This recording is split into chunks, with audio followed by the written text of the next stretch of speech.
Ryan Reynolds here from Mint Mobile. I don't know if you knew this, but anyone can get the same premium wireless for $15 a month plan that I've been enjoying. It's not just for celebrities. So do like I did and have one of your assistants switch you to Mint Mobile today.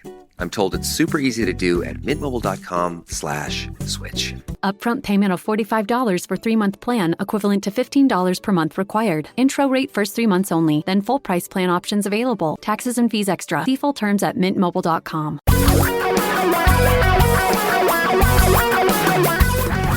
Reality radio for a really great future. We're talking real money. Welcome to another Talking Real Money Daily podcast. I'm Don McDonald. Thanks for listening.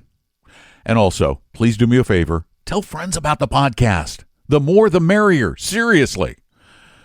And the more people we can reach, the better off people are going to be. We really need to reach everybody possible because there is so much bad advice out there. Today on the show, once again, got a topic I want to cover that I think is of reasonable importance, particularly to you, those of you that are younger, and we're getting more and more younger listeners. Thank you all. But still, some of the stuff you're doing, need to work on that. Plus, we'll take a call. 855-935-8255 is our number. 855-935-TALK. It's free and easy. And you can call 24 hours a day, 7 days a week. Plus, we'll define a term. I have an interesting term to define today. So we've reached the end of another week. The stock market's still there, still standing. Actually, had a pretty good week this week, all things considered. So, that's all we can expect. We can't predict the future, but we know it's going to go up more than it's going to go down, right? Yeah, we pretty much know that. Well, we don't know it for sure, but if it doesn't do that, then we're all in trouble. Now, let's start with this. I've mentioned it before. I'm getting up in years. I've been doing a financial talk radio show or podcast for 30 years now. And when I started doing this, when I started managing money, working with money, I was in my 20s, my late 20s. And I thought I was so darn smart, right? Those of you in your 20s and your 30s know what I'm talking about. You thought you knew everything there was to know, pretty much everything. And hey, I know you're probably very intelligent. I was very intelligent. But there's a difference between intelligence and smart. I was nowhere near as smart as I am today. Do you know why? Lack of perspective. Let me explain. It's relatively well known, but not believed by those who are younger generally, that the more experience you have, the better you're going to understand whatever it might be, including money and investing.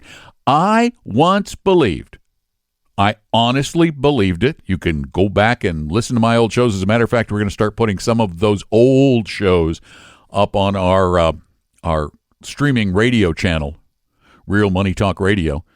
You can go back and listen to those. And I act like I could pick stocks because I would do some research and I thought I was as smart as anybody. And I thought I could figure out which ones might rise or fall based on that research. I had a lot of friends who believed they were confident enough in their skill set to flip real estate. And my gosh, up until 2007, they were some of them were doing it pretty successfully. And then I had a whole bunch of friends and people in the business when I was a broker who believed in the predictive power of those squiggly lines on the charts. Now, remember back to for those of you who are old enough, remember back to the 1990s when tech stocks were hot and people were buying almost any idea that came down the pike. And some of them succeeded, but most of them ended up failing. Real estate in the 2000s was the rage. But by 2008, the market didn't just cool, it collapsed.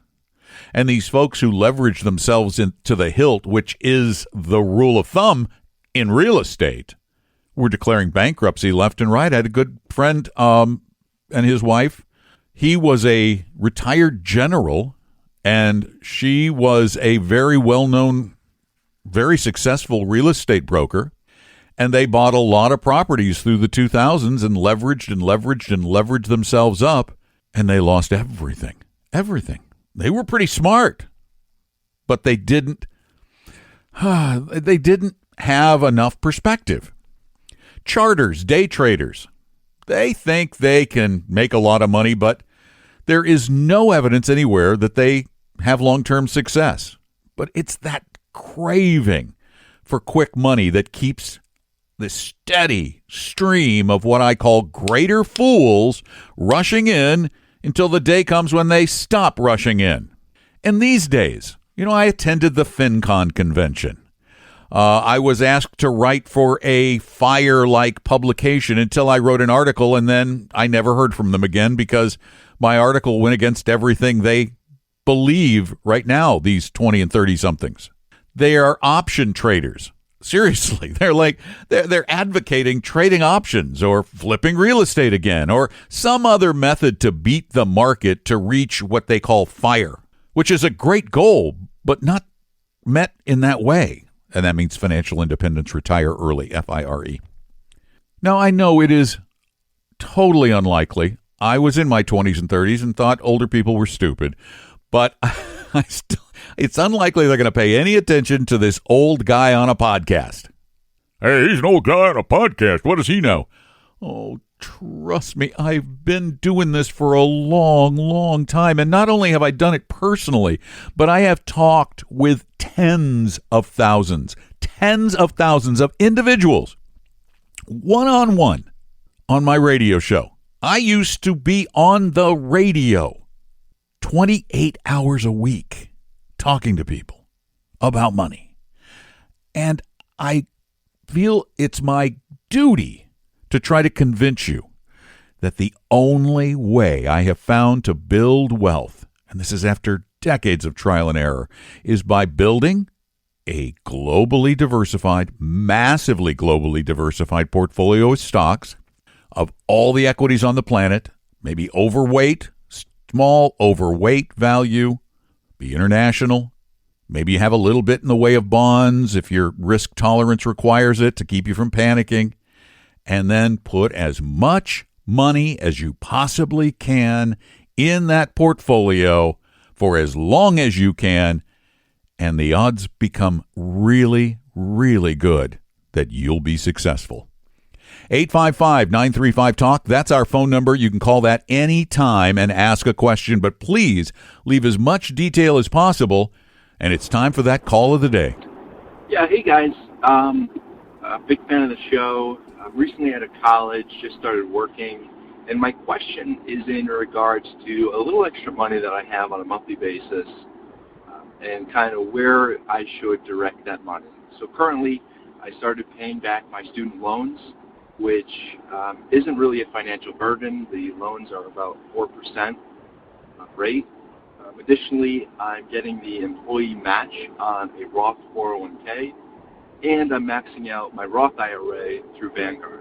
So my question is, I have a little extra pool of money on a monthly basis, and I've heard some people say that I should aggressively pay down the debt, but I'm more leaning toward either adding the money additionally to my 401k or just opening up an individual account in Vanguard and adding the money there. So any direction you guys can provide, I'd greatly appreciate. As I said, the student loans right now really aren't a financial burden on me, and given that they're at only a 4% rate, I'm really leaning toward investing the money instead and watching it grow. So any help you can provide, I'd greatly appreciate. Thank you.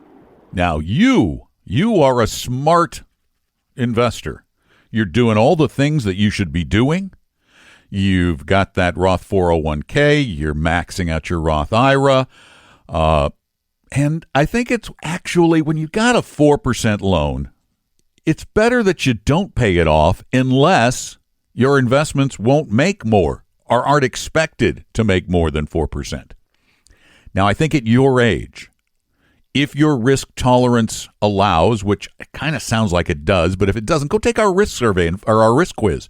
I don't want to call it risk survey, risk quiz, RISQUIZ at talkingrealmoney.com, and find out what your risk tolerance is, but I'd guess it's relatively high. So if you haven't maxed out your contribution limit, you're getting the match, but if you haven't maxed out your contribution limit in your 401k and it has good no-load, low-fee funds that'll provide you with great diversification, then yeah, add to that so you get that tax-free growth. If not, though, there's nothing wrong with setting up a taxable account outside of your IRAs and your 401ks, because bear in mind, if you're putting it in index-type stock funds, equity funds, well-diversified, you're not going to have a lot of realized capital gain events year to year to year. They're going to be small, and most of your capital gains are going to accrue tax deferred until you take some money out and then you pay the taxes on it. So, or when you rebalance, you'll pay some, but you can tax plan for that. So either way, either the 401k or the taxable account, but whatever you're doing, keep on doing it. Smart future planning. Again, the number 855-935-TALK, 855-935-8255. And now we do our word of the day. And I actually borrowed this word of the day because I liked his definition from Jason Zweig, who is a financial editor, investing editor for the Wall Street Journal. And in his book called The Devil's Financial Dictionary, he defines the word forecasting. It's a great definition. Forecasting, the attempt to predict the unknowable by measuring the irrelevant. This task employs most people on Wall Street. I love that definition because that's exactly what forecasting is. It's trying to predict the unknowable, which is the future. It is absolutely 100% unknowable. And yet, most of the folks in the financial services industry pretend that they have some skill set that allows them to predict the future. Now, there have been dozens, hundreds, thousands of studies done, and I've read a lot of them. But you know what's funny is I thought most of those studies were recent. I found one that dates back to 1933, where an economist by the name of Cowles determined that market forecasters didn't do any. This is 1933, folks, that market forecasters didn't do any better than chance. Then he did another study in 1944 and determined the exact same thing. Study after study has said that market prognosticators do not and have not done any better than you would have expected just by guessing. But making that even worse, when you subtract the extra fees they charge, then their predictions actually end up performing worse than the market itself. It can't be predicted. It cannot be forecasted. And this is the time of year when the market forecasts come out of the woodwork. Well, in 2019, I expect stocks will do X, Y, and Z. No. These people don't know anything. Oh, yeah, it's going to be a bear market. How do they know? Oh, it's going to be a big bull market. You can get almost as many opinions on either side of that equation. So how do you know who to follow? You follow none of them. You invest as if things were going to go down tomorrow, and yet you take enough risk so that you can make more than putting your money in a bank account where you're guaranteed to lose. And the way you do that, I can't think of anything else, is to massively diversify based on your need for risk and your tolerance of it.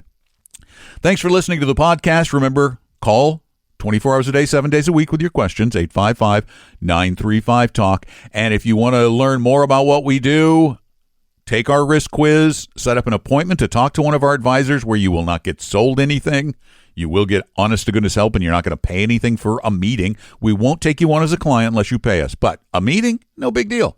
Go to TalkingRealMoney.com. All kinds of good stuff there. TalkingRealMoney.com. If you get a chance, please tell a friend about the podcast. And we'd love it if you'd subscribe, particularly through Apple Podcasts, as they are the 800-pound gorilla in the business, or the elephant in the podcast room. Take good care. I'm Don McDonald. Talking Real Money. We hope you realize that the information provided on Talking Real Money is for educational and hopefully enjoyable purposes only. Providing personalized financial planning or investing advice takes time, so please consult with a really good fee-only fiduciary investment, tax, or legal advisor. We know a good one. Investing must always involve risk. In other words, you can and probably will lose money at times. Also, as much as you want it, no one can accurately, consistently predict the future. So past performance doesn't tell you a darn thing about what the future will bring. Unlike many other programs that say something similar, Talking Real Money is not trying to get you to buy or sell any financial products or securities. Instead, the program is provided as a public service by Vestry, a fee-only registered investment advisor. Thanks for listening, and please visit TalkingRealMoney.com for more information and disclosures. Are we done now?